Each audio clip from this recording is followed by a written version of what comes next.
It's time to accelerate. Hi, I'm your host, Andy Paul. Join me as I host conversations with the leading experts in sales, marketing, sales automation, sales process, leadership, management, training, coaching, any resource that I believe to help you accelerate the growth of your sales, your business, and most importantly, you. Hello and welcome to the show. I am excited to talk with my guest today. Joining me is Bob Apollo, founder of Inflexion-Point Strategy Partners, based in Reading in the UK, which is about 45 miles west of London, if I remember, and home to one of my favorite football clubs, the Reading Royals, who I believe are sitting in 7th place on the table right now. Bob, do you follow Reading? You know that better than me, because I do follow a British football club, but it turns out to be Arsenal, right? Arsenal, you're a Gooner. Okay, good. I'm a Gooner. All right. Well, Bob, besides being an Arsenal fan, is an expert on the subject of value-based selling for the complex B2B sale. And we're going to talk today about value because, it's in danger. Value is in danger of becoming one of those most overused words in sales. And like many words that fall into the category of a cliche, it begins to lose some of its meaning and its value, which is really unfortunate because providing a brochure to a customer is not value. To me, value in sales is something tangible. It has worth, and delivering value to a prospect requires thought and preparation. So what is value in sales? How can you as a sales rep or sales manager create it and deliver it to a prospect? Well, Bob's going to help us sort it all out. Bob, welcome to the show. Well, I'll do my best, Andy. So before we get into that, take a minute, introduce yourself. Sir, tell us how you got started in sales and how you got to the point where you are today. Well, Andy, I after graduating in business studies, I joined actually a relatively small tech-based company, but within a couple of years, I realized that it wasn't going to give me the development opportunities I was looking for. And at that point, I made what I would regard in retrospect as the best career move in my my working history, and that was to join Hewlett-Packard at a time when it was an exemplar of the positive values of the sort of West Coast technology movement. And ever since HP, which taught me a number of things that I'll retain, I think, to the end and beyond of my working career, I progressively moved without really having a clear strategy to a series of relatively younger, earlier stage B2B focused technology based businesses, helping them establish new markets in many cases. And so they were beginning to sell into the UK for the first time or different parts of Europe? Well, so these were a mixture, actually. Many of them were US-based companies wanting either to enter the UK, and I certainly had some experience of that, or to build on initial footprint in the UK and create a truly scalable business that was capable of achieving the obvious potential. And was HP your favorite one to work for? I have a couple of favorites. I think amongst the corporates, there's no doubt that HP was a favorite, but there have certainly been a couple since which exemplified many of the positive values that I saw in HP. I'm not sure any of them remain independent now. Andy, it's kind of a world in which the successful small to medium companies very often get swallowed up by the bigger corporates. That's right, yeah.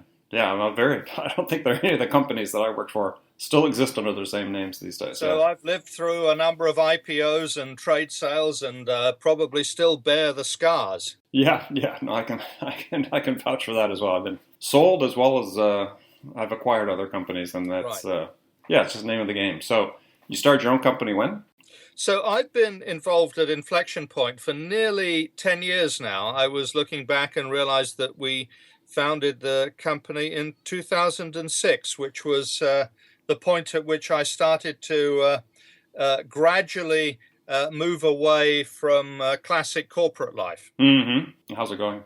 Very well. Initially, in the first few years, it was fairly classic interim or fractional management in sales and marketing for fast-growing tech-based companies. And now I have a pool of clients, mostly UK-based, but not exclusively, who are at what the VC community might call the expansion phase. Mm-hmm. Beyond startup, but looking to create a truly scalable and repeatable business model, which after all is what their investors are looking for. Absolutely. So one thing you really focus on is this concept of value-based selling, which I think is a fascinating concept. I wrote about it extensively in my most recent book, Amp Up Your Sales. So to you, what is value in sales? When you're talking about value-based selling, what do you mean in that regard? Yeah, I think that's an excellent question because I think it's a phrase that's overused and widely misapplied.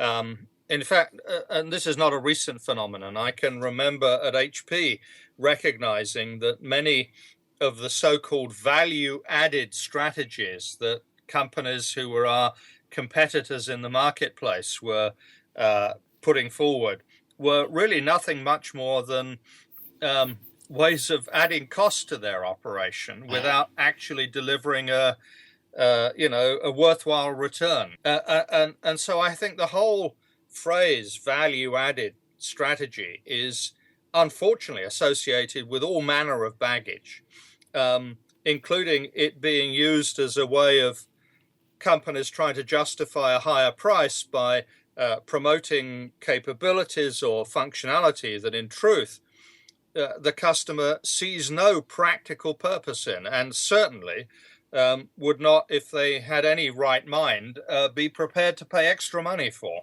Which really leads us to, how we can meaningfully define value, and I think it's really only in terms of what the prospect feels is worth an investment of either their time or their money or their attention.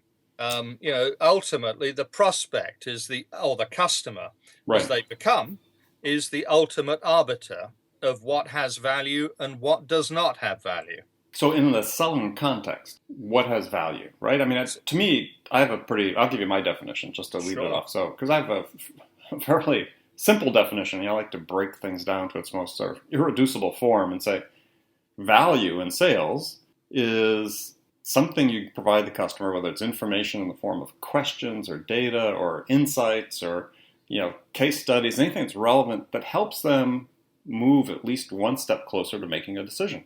I mean, if you're... By the way, that decision may be to do nothing if that's the right thing for the customer. If that's the right thing, right. But if you're a sales rep and you're interacting with the prospect and you're not deliberately thinking or planning, let's say, to provide them something of value that helps them in that context, at least to me, there's no value in it. So why are you spending their time? Well, and it's a long-standing problem in the business in which I operate, and I think many others.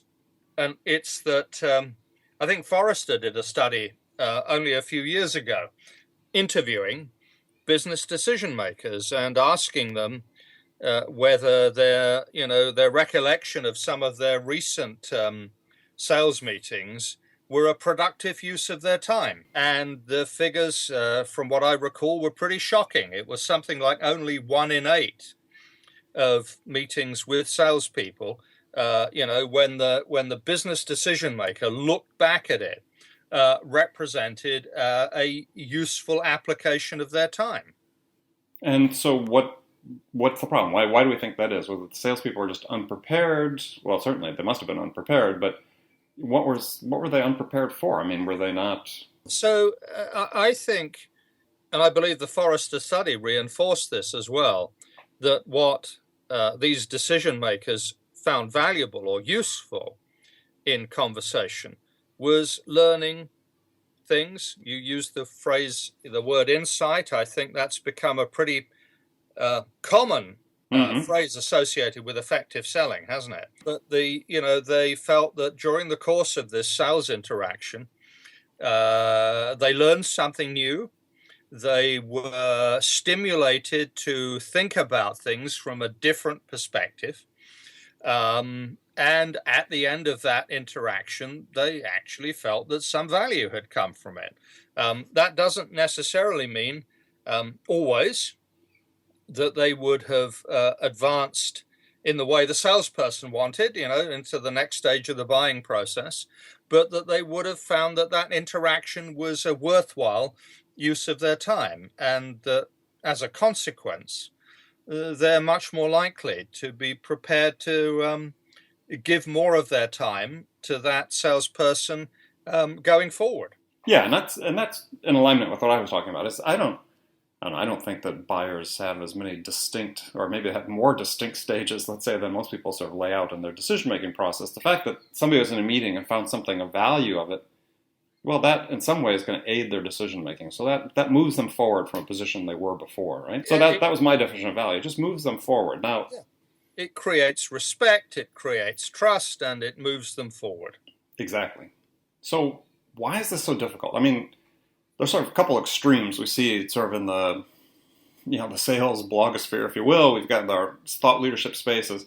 On one end, there's sort of the challenger sale, which I know you're a fan of, which is talking about, hey, how do we help the customer sort of look at the problem differently than they were before? Yeah.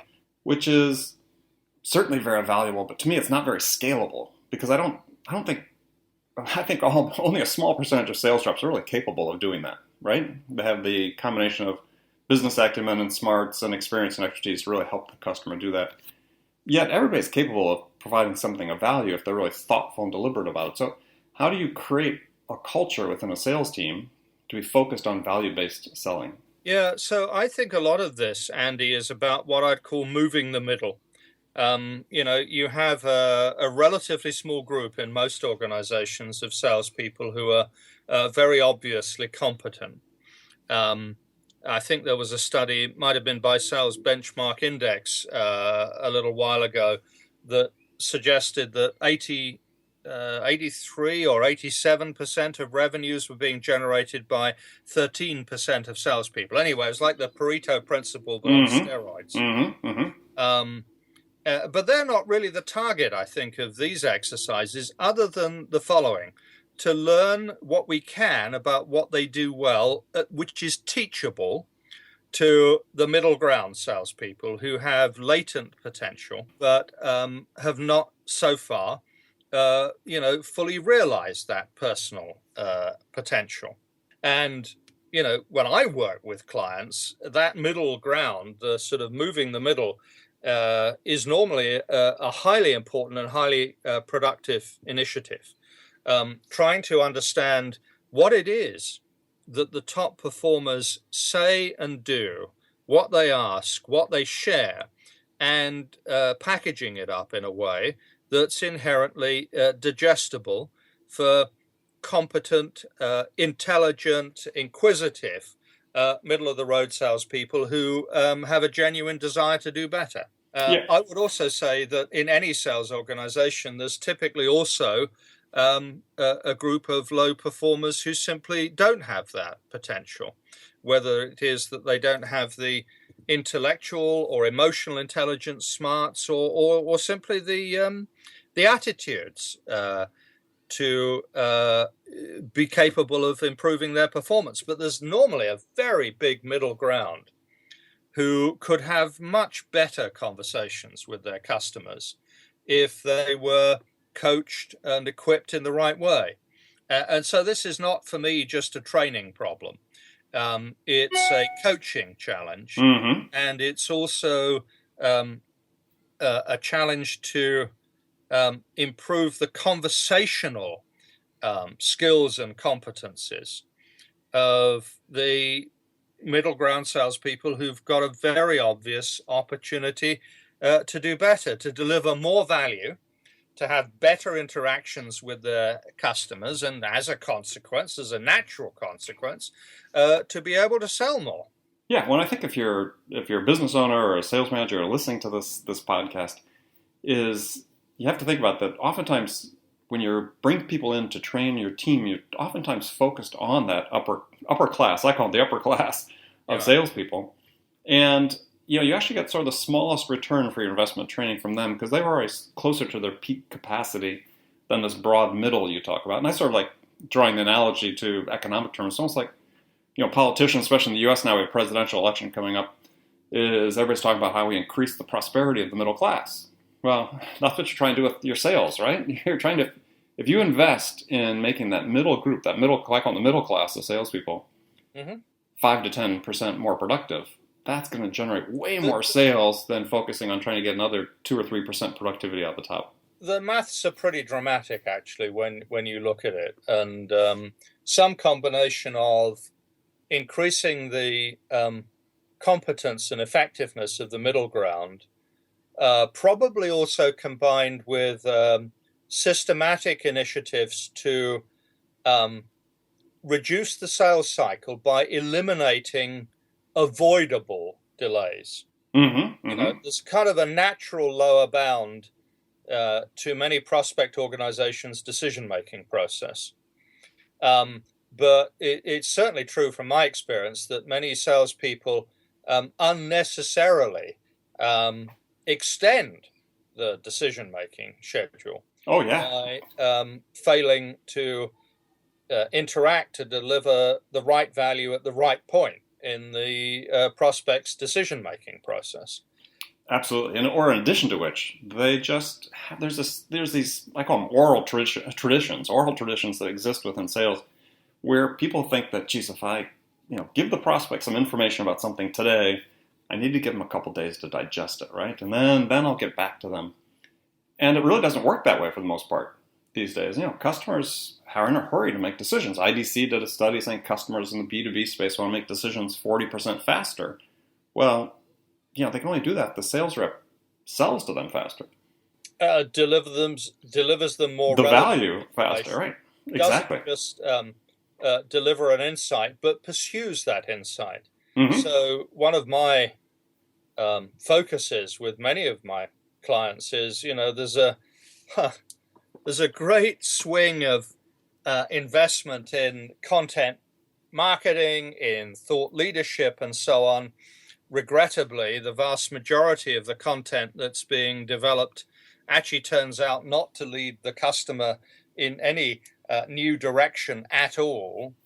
But even if the organization is very competent at creating thought-provoking insights, well, the job's only just started at that point. And if we can equip salespeople to develop those insights, to ask constructively provocative and intelligent questions connected with those insights, well, then of course you get some traction in the decision-making process. Big part of this in the early part of the prospect's decision-making cycle, from my perspective, is to help them identify the cost of inaction, the cost and consequences of sticking with the status quo. And it's very interesting. When I observe top sales performers, they avoid premature pitching of their product or solution. They very often invest more time than, frankly, some of their less effective colleagues are comfortable with in really scoping out the need for change, knowing that if they get real traction from that perspective, if there's a compelling case for change, if they can influence the customer's view of what they need to change to, then for sure the customer's subsequent decision-making can be very much simplified. Yes, absolutely. Well, good. We're going to take a short break, and when we come back, we're going to talk more about how you inculcate this value-based selling culture into your sales team. Bob brought up some great points about continuous coaching is really required for it, but we'll dig into those details when we come back. But before we go, Bob, I have a question I'm going to pose to you, a hypothetical scenario I posed to every one of my guests, and we'll give you some time to think about it during the break. So here's the scenario. You're a new sales manager hired into a company that drastically needs to have its sales turned around. And upper management really anxious for this to happen. So what 2 things would you do your first week on the job that could have the biggest impact? So think about that, and we'll come back after the break and get your answer. With me today, Bob Apollo. We'll be right back. Attention, sales leaders. Would you like to give your sales team the tools to drive more quality connects, scale their outreach, and spend more time selling?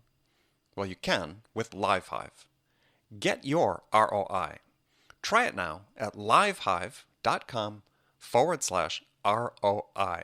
That's LiveHive, LiveHive.com/ROI.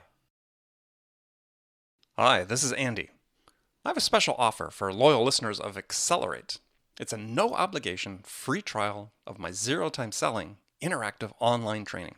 Now, I've worked with thousands of sales reps to teach them how to use my zero-time selling to boost their productivity and transform the results.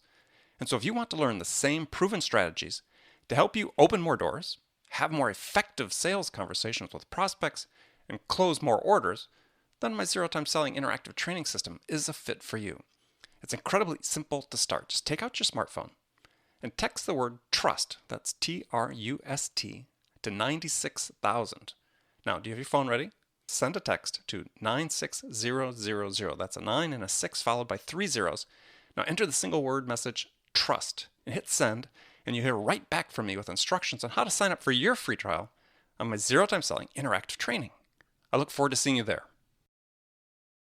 Welcome back. My guest today is Bob Paulo, founder of Inflexion-Point Strategy Partners based in the UK. So we're talking about value-based selling, but I posed the scenario to you before the break. New sales manager into a company that really needs a sales turnaround. What two things you do the first week that have the biggest impact? So I'd start, if I'm restricted to two things, with assessing and coming to an informed judgment as quickly as I can about two of the critical factors in creating a scalable, effective sales organization. So one of them would be to really rigorously evaluate the current pipeline of opportunities. If I'm charged with delivering results quickly, and particularly if I'm in a lengthy sales cycle environment, I'd want to be very, very clear about where are our best quality, highest potential opportunities. And those are the opportunities I'm going to focus my energies on. Mm-hmm. And I think the second complementary dimension is to start to assess the qualities and capabilities of my salespeople, because that's the material that's going to give me the, if you like, the long-term impact. But I'd want to make a judgment about, start to make a judgment about which of the members of this new sales team that I've just been introduced to, I sense have that stuff which is likely to deliver high sales performance, and which of them may not be doing it today, but at least have a latent potential to do so. So opportunities and staff. Okay. Great. Good answer. Now, I'm going to ask you a follow-up question, though, because I think this is an important one that people don't really address often, is especially new managers coming into a situation, is my belief is that they oftentimes take too long to evaluate the staff. And that sometimes first impressions are based on data that you're looking at and you're talking with them. Yeah, time critical situation, you can't spend forever evaluating people. Sometimes that first decision needs to be a quick decision, and it's the right decision. Well, one of the things I've been able to apply with a number of my clients, almost all of which have turned out to be Salesforce.com users, just because that has tended to be the dominant CRM solution in the B2B tech-based business space in which I spend most of my time. It's to immediately implement a sales analytics solution. And it's actually quite remarkable what some of the latest generation of analytics tools can measure retrospectively. Pull out... Like Insight Squared or somebody like that. Insight Squared would be an excellent example. Mm-hmm. Yeah. And in fact, one that I've worked with to great effect in a number of clients. And, within days, you can pull out... historical performance, conversion rates from stage to stage, visualize where salespeople have had what appear to be issues in either, initial pipeline build or the progressive stages of qualification and refinement. And very often the ability to visualize it shows you some things, prompts you to ask some questions that are not obvious just from classic forecast reporting and what have you. Yeah. No, I think it's a great tip for people that are listening. If you have a CRM system like Salesforce and you can get one of these analytic tools, certainly worth the investment because you do, as you said, you learn fairly quickly. Oh, and the great thing What's going is on? that they're capable of extracting a huge amount of historical information. It's not just, the clock starts ticking once you put an analytics solution in. The best of them are capable of historically, digging back into hidden information and making it visible. Yeah, they're great tools. And visual comparisons are tremendously valuable. Yeah, no, I agree. I mean, I was talking to a company just last week. They were showing me their sales results over the prior about 12 months by stage, and you could see this one person that had the shortest sales cycle of all the sales reps by quite a bit, and the number one performer. Just through the curve, you could see that this person that's a fairly short 10-day sales cycle, but she was qualifying on price, and if somebody wasn't qualified on price, they just dropped out of the pipeline. And she was just killing it because she was getting people, high quality prospects, into her pipeline only. That's the only people she's spending her time with. That's a very interesting observation, and it certainly reinforces what I've observed. And it's a very simple pattern. It's that I believe top performing salespeople have too much respect for their own time to waste it on opportunities that are not likely to go anywhere. Mm-hmm. So they have no compunction about qualifying out early. Right. They develop whether it's a sixth sense or it's analytic, whatever, they qualify quickly. Whereas the challenge with many middle-of-the-road salespeople is they sort of cling on to opportunities way past their sell-by date. Mm-hmm. The fear that in qualifying out, they will make the value of their pipeline look smaller. And of course, at the headline value, that's true. But at the practical, closable value, entirely the opposite is true. Right. Oh, absolutely. Yeah, it's an interesting point because it's so counterintuitive for many sales reps to think that they're actually better off with fewer prospects in their pipeline, as long as they're well qualified. There's a fairly substantial amount of work. I think TAS Group, for example, have done some, and I'm sure others have as well, that say, there's kind of an optimum pipeline coverage, and you can have too much in your pipeline, particularly if you're not qualifying it rigorously enough. Mm-hmm. And so what you end up doing, therefore, is spreading your resources too thinly and not being able to give the truly high potential opportunities the amount of attention they deserve. Exactly. So let's spend a few minutes here talking about how you begin then to inculcate this value-based selling culture into a company. Especially we're talking about, as you said, the high performers, they pretty much get it. So this middle group, how do you train this? And then most importantly, how do you make the training stick? Yeah, and of course, there's a bunch of studies, including some done by the training companies themselves, that suggest that conventional training has a perilously low retention rate. Mm-hmm. I've seen studies, maybe you have as well, that suggest 80 or 90% of the information conveyed in a typical sales training environment is lost or abandoned or ignored in 4 to 6 weeks. Yeah, no, that's the exact figure. I think that maybe came out of a study that Xerox Learning Systems did all about their own training and their own people going through it. Is that the number I saw was 90% in 30 days. So I think actually there's almost a philosophical problem at the heart of much of that conventional sales training. And that's that it tends to focus its time on developing the skills of a group of individual salespeople rather than on building what I'd call a customer acquisition competence at an organizational level. Okay. Yeah, so to do that, you need to go beyond merely training salespeople in methodologies or skills. So the approach we take actually says, if we're asked to do off-the-shelf sales training, we'll refuse. Mm-hmm.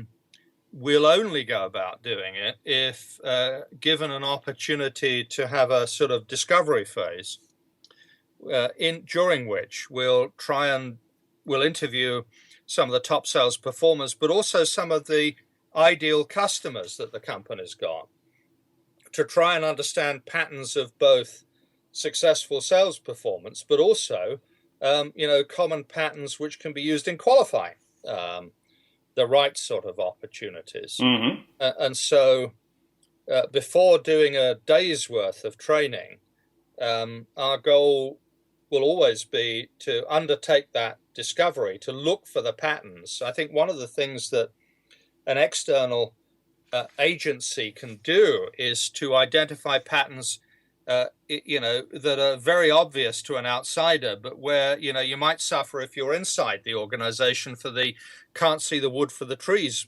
challenge. We'll then design a handful of key elements, which will certainly include looking at the sales process and recharacterizing it in terms of stages in the buying decision journey and what salespeople need to know and do at each of those stages, and what milestones we need to look for and what metrics we need to look for. And then the sales training ends up actually being very customized. It, for example, seeks to equip salespeople with talking points which are relevant to each stage of the buying decision cycle. What do we need to know and do at each stage? What stories can we tell? How do we develop our economic case? And that's really, for me, almost always developing the case for change at an earlier stage in the sales dialogue before we develop the return on investment. What evidence can we bring to bear as salespeople? What are the frequently asked, tough to answer questions that our top sales performers have mastered? How can we learn from their skills in that area? So you end up then not just with a training program, but a set of takeaways that are designed to facilitate, the salespeople going out into the world of the customer and having very well targeted conversations. And then how do you reinforce that? So once you've put that structure into place, then what's the key to make sure they adopt it and continue to refine their abilities and improve their abilities? Never train the salespeople until and unless you've trained and engaged the first level sales managers. It's another missing part of the equation in a lot of sales training. The statistics that we've been discussing in the last few minutes, I think, show that without reinforcement, most of the information conveyed in any conventional training course is lost. So you've got to ask, well, who's going to do the reinforcing? And frankly, if the first line sales managers in their coaching, in their interaction with the salespeople are not motivated and equipped to do it, I don't see anybody else doing it. Well, I think it's a great point, and I think it's so often lost. And for people listening to this, when you're thinking about investing in sales training, Bob's point is so key, is you have to enroll and enlist those frontline sales managers into this whole culture change and culture shift that you're making, because if you don't, then, as you said, they're not going to coach in that methodology, they're not going to reinforce it, and that investment then will sort of fall by the wayside. It's a classic change management challenge. I think most sales is about change management, Sure, persuading absolutely. the prospect of both the need for change and giving them confidence that the change you're proposing is going to deliver the desired outcomes. But sales training also, if you're not trying to change behavior, what are you trying to do? Exactly. Well, good. Well, great conversation. So now we're moving to the last part of the show. Excuse me. Last segment, where I ask you some rapid fire questions. You can give me one word answers, or you can elaborate as much as you wish. Are you ready? I'm ready. So, what's the most powerful sales tool in your personal arsenal? Great question. And to be honest, and I've got a slightly analytical bent anyway. I'd say it was, a sales analytics solutions.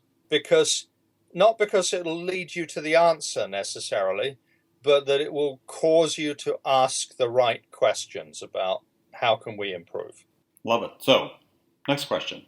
What tool do you use for managing your own sales or that you can't live without?